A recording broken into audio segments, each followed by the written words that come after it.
Welcome to the Otherweb. Our guest today is Rhonda Parker Taylor, a best-selling author who agreed to talk to us about what it takes to become a best-selling author. Enjoy. Rhonda, welcome to the show. Thank you. Thank you for having me. I can't wait till we talk about this. This is a discussion that's close to my heart as an author. So I can't wait till we talk about your experience in the authorship space. And I can't wait to show people that they can discover themselves through their own branding. Yeah, well, it's great to have you on. So let's start with a really simple but broad question.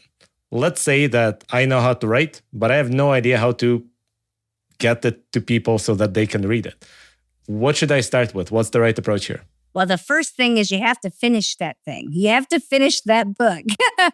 1 page a day and it's done in a year is how I kind of tell people on that, because 365 pages is, guess what? A novel. So don't over exert yourself where you don't have time to plan for the rollout. See, a lot of times people are like, oh, I got to get it done and then I got to put it on Amazon or put it into the distribution center. And they haven't planned that rollout out and they haven't thought about what they're going to do. So you have to look at that product, the book, as a product. It's just like any other product. The art is fine. Great. Love your art. Love it. Go, when you're writing, but you have to look at it. This is a business. And so the very first thing you do is you have to plan your marketing plan. Are you just going to be on Amazon? Are you just going to be, do you want to be in the bookstores? What are you going to sell it through your website? All of these things have to be planned prior to you getting ready to start selling it. If not, you are holding yourself back. You're going to be like the person trying to do tug of war and all the people are on the other side pulling you because you're not going to sell any books. And the goal is to get people to know you and to know what you're doing. So you have to get the website together. That website should be, if you're going to do more than one book, you should have a website for you personally with your books, either a page, each one that you're going to do, or your books having their own page that links back to your author page. I chose to do it as me, and then have a page for Crossroads, and then a page in that. The reason I did that for it, because things change. And if I want to break it off on its own, that's fine. But the first one, guess what? Nobody is going to go to a page that's only about one book, a whole website on its own. So I did it as its own page. And then, I have the bio page. What do you want people to know about you? Why would they care about you writing that book? So you really have to put some thought into that website and then think about the SEO in that. A lot of people don't even know what that is. SEO is what drives people to your page. So if you're a crime novelist, I need to make sure that crime novel, bestseller, all of these, maybe even some of my competitors' names are in that SEO so that when someone Googles it, it automatically goes to that page too, or suggests it at least.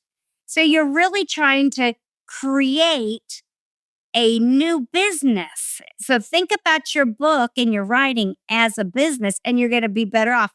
And then also, what are your colors? All the same things. We're talking about branding you, people don't talk about this part about the author space.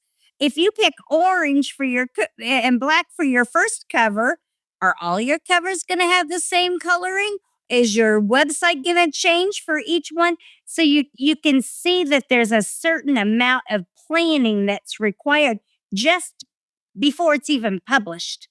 That doesn't count even the marketing part of it, where you try to get it in the bookstores. Right. And that's kind of the next step. So I assume that people who know how to write, they write. So let's say they got this far.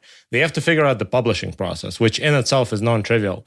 Maybe you need to find an editor. Maybe you need to find somebody to do the cover art. Maybe you don't know how to get it into Amazon and into the catalog that sells to all the physical stores. So you need somebody to handle that part. And now you're adding website and SEO. What else? So let me tell you a little bit about my story. You're right. The publishing part is a whole new animal. You have three major categories. Traditional. If you're going to go traditional, you're going to go to the Writer's Guide's website or Barnes and Noble and get the big old encyclopedia book. And it has every agent and every person that will publish and what they publish and their contact information and what they require to send it to them. But you have to look at that as like the NFL or the NBA. 1% of the people are going to be accepted, right? Mhm. So then you have the other two. You have a hybrid approach. This is where you find a professional that knows what's going on in the publishing industry and helps you with exactly what we're talking about. They'll help you with your website. They'll help you with your branding. They'll help you with your editing. It's a package deal.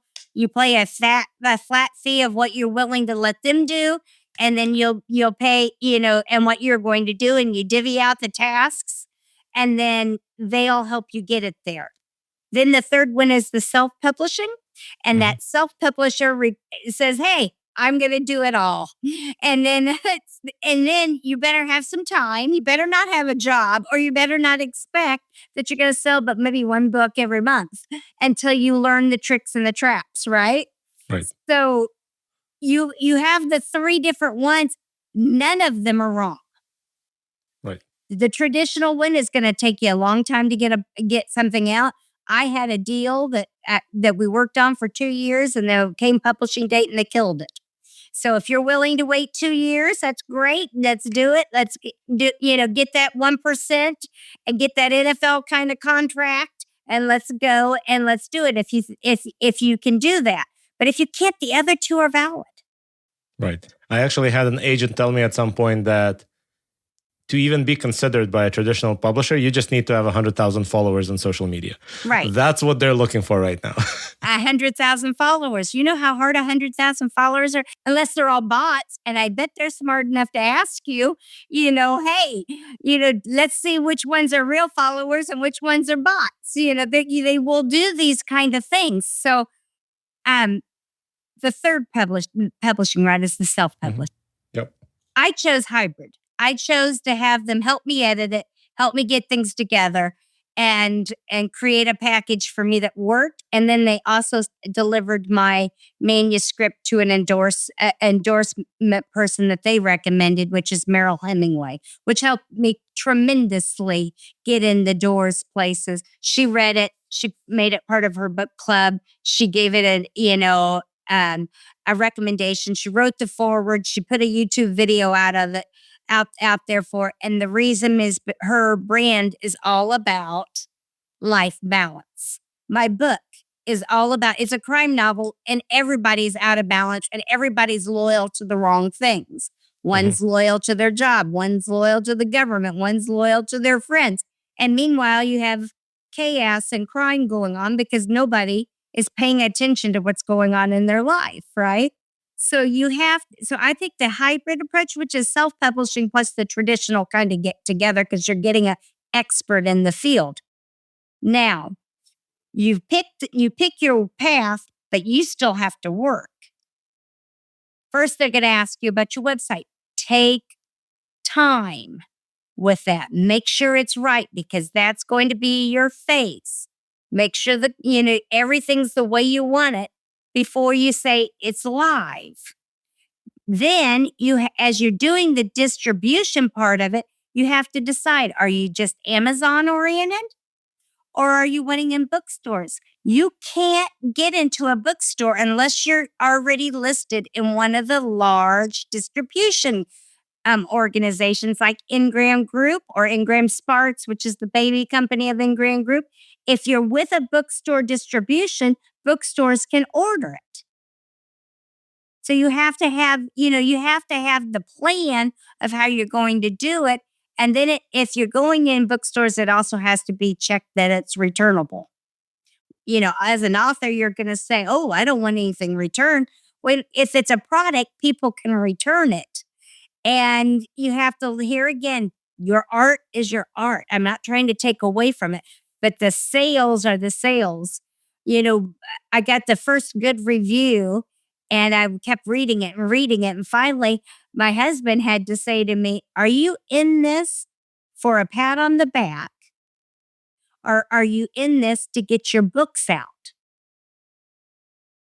And then I was like, oh, it hurt to hear the truth. But one sale isn't going to get you where you're wanting to be. One review isn't going to get you. Go back to what your person said. They'll publish you if you have 100,000 followers. What are you going to do to get those 100,000 followers? Right. And let me ask you this. So with physical bookstores, if you don't have 100,000 followers and you're going either the hybrid approach or the self-publishing route, does it even make sense to try to get into those catalogs? It's not like anybody's going to find out and come to a store and try to order it. So did you get any sales from physical stores that way? Yes. Matter of fact, I have a thrill tour that ends. I would love to have had one more signing, but it ends this Saturday where I'm selling, 50, 60, 70, 100 books every time I show up because people get to know you as a local author, a local person. So, I had, and you get to talk to them. So when you get listed, it's an upload like anything else in Ingram's the one that I'm with. So I'm going to stick Ingram, and it's the one that most people use. Also, that's the way the libraries order. Right. Everybody orders that way. So the main thing is to get it there. And then you have to make a connection with each who can buy your books. Individuals, they can buy it from Barnes & Noble if it's on Ingram, so that you've got their websites now. You've got Amazon's website now. You've got Goodreads. You've got all these websites that you're listed on, BAM. And then you start approaching the people that can buy it in bulk. And that's where the Ingram comes in. You can go into your local Barnes & Noble first and say, hey, I know you may not know who I am yet. Here's a copy of my book. And they do say you should sometimes give some away. And you have a marketing plan. If you take a chance on me, I will make sure each one of them get out of your store. It could be through a book signing. It could be through social media. However you have to do it, stand on your head in the corner. But the one thing that I learned that as I've been doing this is at first I wanted to put it on me. I wanted to say it was all about me. I'm the author. I did such a great job. I wrote you this book, and I had, the pats on the back. And then I realized, no, everybody that goes into a bookstore has a mission. That mission is to find their next book or their next escape in Legos or, the next thing they have to do for their scholarly pursuit or whatever it might be. But the mission is a book. A mission is to read. A mission is to go someplace safe where they feel comfortable. So when you go in there and you get the opportunity to speak to people, spend that opportunity growing your brand as who you are. Enjoy the people. It's like going to a cocktail party in a bookstore where you can tell them your stories. They can tell you yours. You can talk about the books in the store. It doesn't have to be just about your book. So even if you only have one title, it can become something special. Have some candy at the table that makes them feel comfortable. Do a giveaway. I give away tumblers that I've gotten that are sports oriented for the sports enthusiasts. That gives them something else to talk about too, because sports are much similar to books. You go there to escape your own reality, right? Mm-hmm. All right. I want to drill into something you said because I've never heard that from anybody before. If I understood you correctly, the way to get your book on the shelves of at least one store is to go to that store physically and basically offer them, if you stock it, I promise to be here in person to make sure it sells through. Is that the right approach, more or less? Yes, because if you don't, It's nobody knows you. Nobody knows your story. Nobody knows anything about that book, about you. And yeah, they could say they can put you on the local author shelves, but you have to look at it from a product standpoint. When you go into a grocery store, people pay for that space. They pay at high dollar to be at eye level. So it doesn't matter whether it's a Barnes and Noble, a big brand, blockbuster group, or an independent store. Their space is important. Right. And then there's two ways that it can go in there. One is they buy it from Ingram if they'll take the risk of doing that, and you get the royalty that you've set up through, your hybrid or through yourself that comes later in the mail, right? Or you can do it where you can bring your own books, bring 30 yen or whatever, and they pay you. Usually it's a 60-40 split. They consider that consignment. They get 40%, you get 60% of the sale. Is that different from if they bought it from the catalog? Like, which one is more lucrative for the author? You'll have a set scale. Usually the difference is around $5, depending on what you priced your book at, between $5 to $7 per book. That's your royalty. So you're either going to get paid royalty or you're going to get consignment. So let's say you have an $18.99 book and you bring it in, you've bought it. Let's say you were able to get it printed for $10.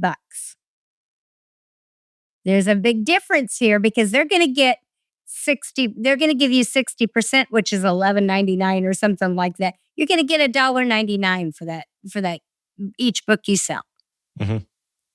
Where on the royalty, you probably got $5. Right. So the hope is if you do this first in-person event, you sell 50 books. Now you can come to them and say, put this on the shelf. You can see that sells through, right? Right. And they may only order 5. They'll do whatever their managers or their corporate policy is. Maybe they'll do 5. Or maybe next book signing, they'll order 25. And then that way, if they don't all sell. And a lot of people think it's all about your following, which I would stress myself something crazy at the very beginning about how am I going to get that many people to show up? Yeah, the first one's easy because everybody's excited. They're your friends, your family, and you sell a good 25, 30 books easy. And, it's fun and it's all the pats on the back. Everybody's happy. But then the next one and the next one and the next one, you're still in the same state or country or, and you're still saying, okay, how am I going to do this? It's your personality. It's how you make them feel when they come to that author's table. It's how you tell your story. Do you have, and this is a business term, an elevator speech? That 30-second, 60-second hook, right? So this is how I present Crossroads, my book, right? My first fiction novel. It's based out of Indianapolis. So guess what? All my book signings at first are Indiana. So that's great. But it's fiction. It's not true crime. So I would say, hey, welcome to Barnes and Noble or whatever the bookstore is. What we're doing today is we're giving a free bookmark out. I have my bookmark, my trading card, right? That's my business card. We're giving free bookmarks out. We really appreciate you coming in today and thank you for stopping by. If you want to sign up for the giveaway, make sure you put your name and your phone number in here. Guess what? I've got their contact now. They can go on my email list or on my phone list, right? Where I can send them text. We'll text you if you're the winner. And then they do that. And I said, and by the way, we're talking about our new book, Crossroads. It's going to be on the shelf. We're introducing it. I'm the author. I'm the local author. And let me tell you about it. It's a fiction novel, but all the sites are real. It's a 1985 crime thriller based out of Indianapolis. So you're going to recognize some of the sites. You got the city county building, the Circle, Holiday Park, and the dead bodies found on 38th and Guyan, right behind Lafayette Square. You know what I'm talking about, don't you? And then they start laughing, and they get into the thought that your elevator speech made them excited about something new. Right. What is it that's unique about your book? I think, though, the irony is most authors probably are more reclusive and are not the salesy types. And you're describing a strategy that a good salesperson can probably follow even if they can't write to save their life, right? Right. So then if you can't do it, who do you take? You take your brother, your sister, your cousin, that's the salesperson. They can pull them into you and say, "Oh, by the way, did you know the author's right here? And you know she's making it into a screenplay and it was endorsed by Merrill Hemingway. Why don't you go over and talk to her? I'm sure she'd love to sign a copy for you." So it becomes, you're exactly right. Right. It becomes like you're going to the flower and patio show, and the salesperson is telling you about what windows you need for your house, and it's a product. Right. The problem is you can't be authentic, because if you come off as the salesperson, I'm excited about my books, and I tell them about my story of the fact that I had to have a tutor when I was a kid writing, and now I have a best-selling authorship that I'm doing, and what I plan to do next. So I like to tell those stories, but you're right. You have to find what works for you. You don't have to be me. You have to be you, your authentic self, and be able to do the 30 to 60-second elevator speech of why you became a writer. All right. That's amazing. I've never heard that from anybody before. Let's try to fast forward one more step. So we sold our first store on the idea of putting the book on the shelf. How can we leverage that to go to 10 stores, 100 stores, 1,000 stores? Can we go to each one and say, hey, this other store is selling through, so maybe you can sell through as well? Or do we have to offer each of them the same kind of in-person event approach that we did initially, which probably doesn't scale that well? It's hard to scale. And yes, yes, and yes. The reason why I say that is everyone has a different manager. So you have to find what works for that manager. Is it that store that you just did well in? Saying, hey, this person's willing to really knows that this is a hustle business, that we have to bring people along the ride of the book, and why it's important and why they need to read it? Or is it a one-on-one connection? Some stores you can't drive 2 hours to just to have a conversation with the manager. So for me, what I do is I get the email for all the managers of whatever brand or whatever state or country that I'm doing, and I send a letter of introduction. At the same time, I do a press release in that area of the new book coming out. Press and media is important. Mm-hmm. Then I put together a list of all the podcasts, all the media people that I can contact, and I send them all to their press stations what I'm getting ready to do, whether it's my first book signing, whether it's an Indiana book, whatever it might be. And you'll find a trickle of them will cover it, even if it's just a press release on their website. Right. So you're creating buzz. You contact your newspapers, especially your local ones that will feature you because they love you and you grew up there. And you create that marketing and media package plan that you can do without doing the $1 million drop that the big people can do, right? You do it yourself. You go out there and then you go to those bookstores and say, this is what I'm willing to do every time I hit a new store. And then if they say yes, we'll do another one. Most people will feature local authors. Mhm. It may be once a quarter that they'll allow you in. I knew a fellow author friend that got the man. It was the luckiest deal, a handshake deal he ever had. Is it anybody? And that was they let him come in every day. You bring the books, you can come in every day because they liked him. Mhm. He got his first 1,000 books sold that way. So it's that networking like any other business. So that's why I said yes, yes, and yes. Where's your marketing plan for those that are business oriented? Follow the ropes all the way. And it's also networking and friendships and building and acknowledging the fact that they allowed you in the store because they didn't have to. A lot of them will say, oh, corporate won't let us do that. And then they shut the door and you don't get in. But that doesn't mean you don't go back. That's where Right. the sales part. Another email, copying them on the new press release, whatever's new going on, your blog, get them interested in what you're doing and why you're doing it. And eventually one door will open and then another door will open and then you're Yeah. scaling it.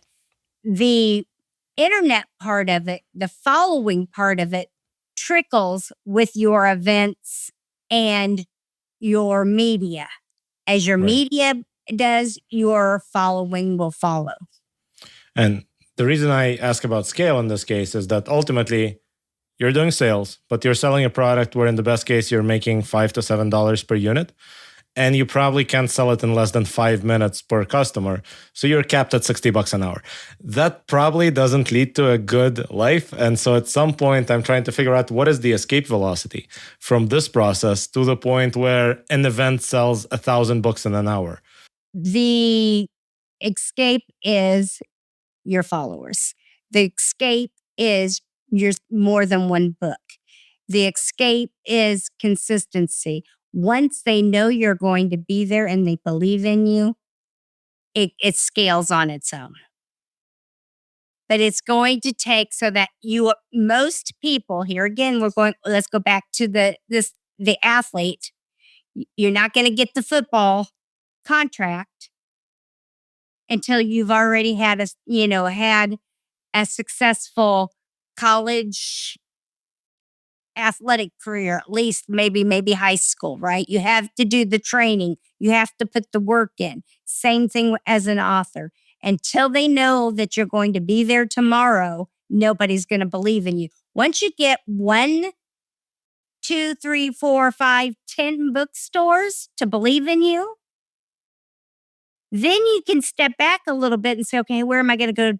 How can I do 3 states and do a tour all at once? But it's getting enough of the people to believe in you and them seeing that you'll go in there and you're selling 50, 100 books when you come in, like you said, and realize it's going to take some time. It's like, have you ever gone into a retail store at Christmas time and they're giving the free samples away? Yep. That's who you are at first. You're going to be there all day signing your books, and you might sell 50, 100, whatever it might be, but you are literally that person. Don't you put yourself into some delusion that you're Stephen King, Kuntz, any of these large authors. You are a local author making a name. Eventually you'll be Vonnegut. But I think the painful part of this is, and here's where the sports analogy is really nice, right? People invest time in high school, in college, but during that time, it's not like they have an alternative. They don't have $100,000 job waiting for them. So they can invest a lot of time into sports in the hope that they will become a professional football or basketball player when they grow up, right? But somebody who's already 30 or 35 or 40 years old, has a good job, doesn't have that same math working for them, right? They have to actually lose a lot of money to go and spend every evening in a bookstore. Or one page a day, and it's done in a year. You can still keep your $100,000 year job, right? And you still have weekends that you can spend the day there and start scaling. So then eventually it's 200 in a day. Then it's 300 in a day. And then it's 400, and you're spending one day and you're scaling it to where eventually you'll get the contract, you'll get the 1% contract. It's all about the sales Mhm. and the ability to influence people with your followers. So the bookstores and the publishers and the agent, and eventually you can get the agent will see you once you. So I'll give you an example. This is a really good example. John Grisham, you use the idea of he's a lawyer, right? Right.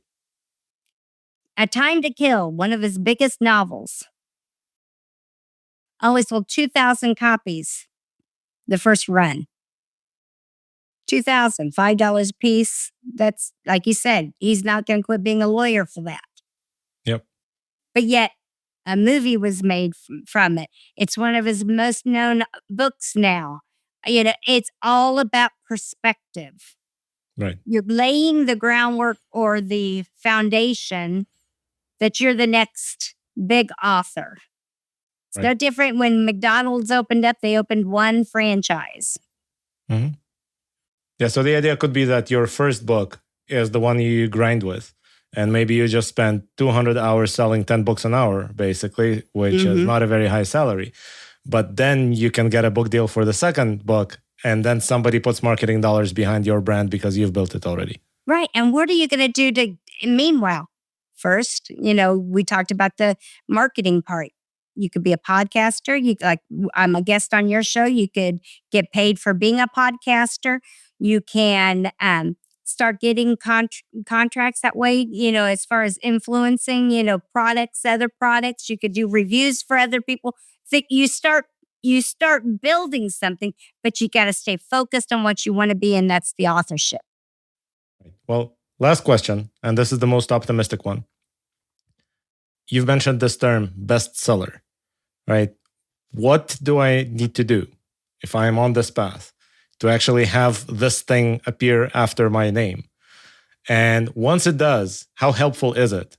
Is it enough that you are a best-selling author of one book? Does that get you book deals for the next one? Or is that a minor term that just about anybody and their aunt are getting right now? Where does that word stand? Yes, yes, yes, and yes again. Because bestseller means things to the reader, especially the Amazon reader. That means others have read it and the reviews are usually follow, right?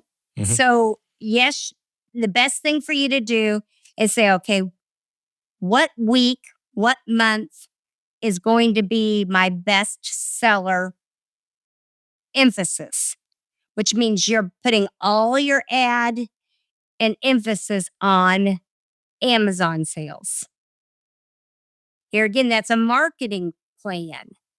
And we've talked about getting them in the bookstores. Bookstores don't make you a bestseller, except for maybe New York bestseller. You better have major ad dollars for that, right? So if you're going to slice the pie down to Amazon, you're going to run an ad.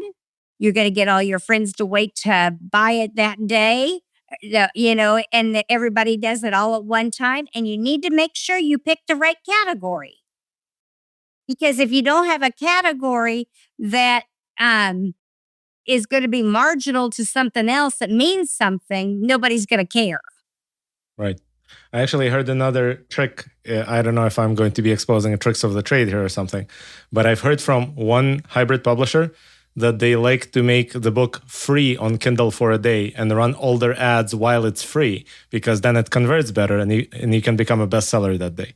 They probably could do that. Yeah, because, it's about how many downloads, how many times people sign up for it, or they'll make it at a cheaper price, $2.99, $3.99, $4.99. And then all the people that want the book that, at a lower price, you have your budget buyers, then yes. And I don't think that's wrong to tell people that. I've never done mine for free, but Right. if you want to be a part of the bestseller part in Amazon, they make you discount it. I'm almost positive. At least that's, for a month or something like that. Does that dilute the value of the word? The fact that somebody could do that this way, right? Does it maybe mean that Amazon bestseller is not quite as good as New York Times bestseller? Because if the person doesn't look at your book and think, oh, I'm going to spend my time or my $2.99, if it's not the value, then then if they don't follow up with a review, that's where I think it dilutes it. Mhm. Now, you can say yes, yes, and yes to that too, because to a true reader that loves reading and knows every author, yes, that they would think, yes, that's a way. But the average reader just wants value for their book.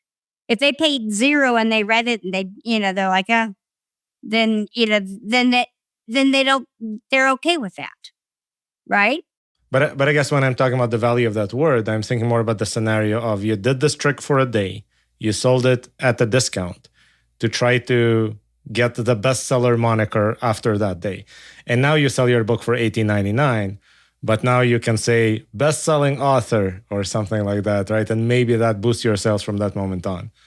Yeah, it would help. It definitely helps. I mean, it helps you sell. All So right. it's kind of both. That's why I said it's yes, yes, and yes.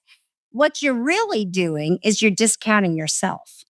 Do you want to put yourself on? I always say this: don't discount yourself and put yourself on the Goodwill rack, which is like the Salvation Army or something like that with your self-worth. But you're creating a brand. Right. Always remember you are a first-time author and you're creating a brand. And everybody else out there is doing the same thing. So do you want to, you can take the high road and keep it at $18.99. Well, actually, ebooks are going to be cheaper anyway, but, or you can use the tips that you know, and you can create a solid brand, and then you'll never have to discount yourself again. Well, one of my favorite quotes is from Epictetus, who said, "Don't sell your character, but if you do, don't sell it cheap." Right. All right. I know I already said last question, but now really last question. What should I have asked and didn't? Is it rewarding? And what's your answer to that? Because like you've talked about a lot of the work that you have to do. It's worth it if it means something to you. See, for me, it means something to me. So standing in a Barnes and Noble and having to realize that I have to look at it as a product versus just the art is worth it to me. Because, now I've created something. I've created a captivating crime novel that I can talk about with people, and I can have a conversation with people about the genres of books that they love, and stand there all day and be happy about the fact that I completed and I accomplished what I wanted to accomplish. If that's not who you are, think twice, because it's going to take time and it's going to be a heartache if you don't get the results that you want. You have to be able to want to do the work. It's not like anything. It's like everything else. If you put the work in it, it'll come out eventually. But how long, how quick, how many tricks and traps do you have to jump through? That's up to you, and then eventually, if you take the feedback from your readers, I was told once your first novel will never be your best. I agree with that. Because just listening to my readers, what they liked, what they didn't like, has already transformed me as a writer. and as an author, because I realize it's not about me, it's about the reader. Right. Well, I guess that is true for most people, though every once in a while you get a Joseph Heller or something, and okay. Yeah. You cannot possibly top his first novel. Anyway, Rhonda, thank you so much for joining. This has been a blast. Thank you.